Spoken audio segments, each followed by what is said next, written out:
Hello, fellow peasants. Today I'll be reviewing 1977's SnowBeast.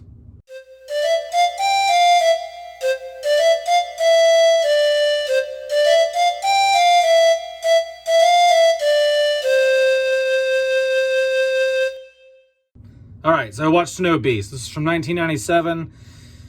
What's it about? Well, basically this Yeti is like killing people at the ski resort, and the owners of it and the local authorities need to hunt it down and kill its ass. That's basically it. There's not a whole lot going on here. What do I like about SnowBeast? It's so bad that it's good. That's right. It's the perfect line between complete and utter dog shit, and I can't turn it off. I can't turn it off. It's so good, or so bad that it's good. Just the cheese factor, the campiness, the acting is dog shit. The acting is just horrible in here. But I do like that it is so bad. It's like a train wreck. You can't take your eyes off of it. You have to keep watching it. I also like, once again, the 70s environment, the atmosphere, the 70s cinematography, the 70s score. The fact that even though this is a monster ripping people apart, somehow, for some reason, a lot of 70s horror films play music like it's The Sound of Music or Gone with the Wind, or they play this happy, flowy, airy, happy, almost like Carpenter's music or something like that, you know? Just very like, it doesn't really match what they're going for, but I think it's hilarious. I love 70s movies. There's something about it. That's about it. I only really like how cheap as fuck it is, and I really only care about the 70s atmosphere. Everything else is pretty bad. The acting is bad in here. The main character who works at the resort, he is to inherit the resort. He can't really act at all. The whole film, even when he's talking about people being dismembered and murdered and whatnot, he's smiling. It's kind of like the actor is trying not to laugh the whole time or something. I'm not sure, but it's kind of odd. He constantly has this smirk on his face the whole time he's on set.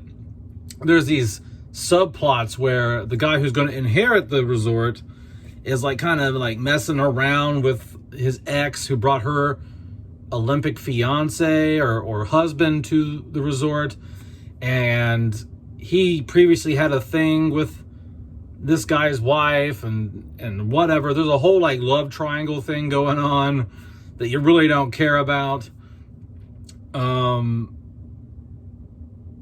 then another negative, I don't usually give negatives for not showing things, because I believe in the theater of the mind, less you show the better. But my God, you got to show us something. I mean, they barely show. I mean, if a movie's going to be like this level of cheap and not that well done, you got to give us more. You got to give us something to look at. Like this is not an intellectual enough of a film. This film is not crafted well enough to pull off the less you see, the better, because there's nothing else going on.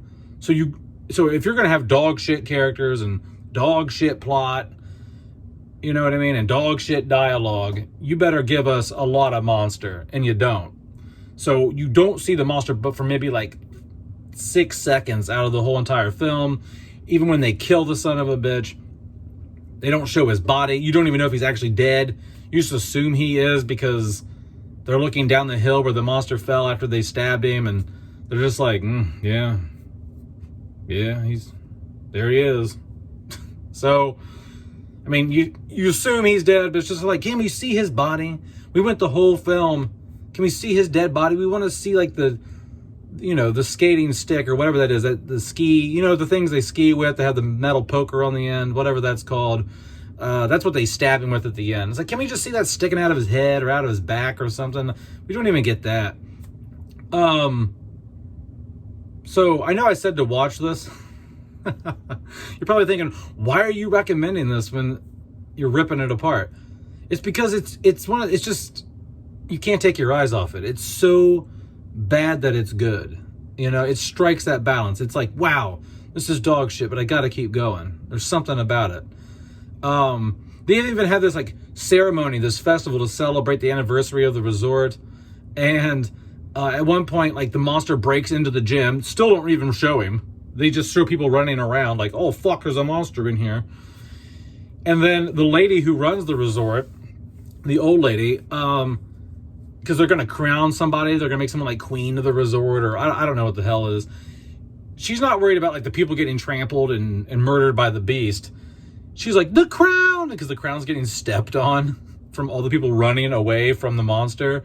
And she's like worried about the tiara or crown or whatever you want to call that. And it's just like, I don't know, man. Like,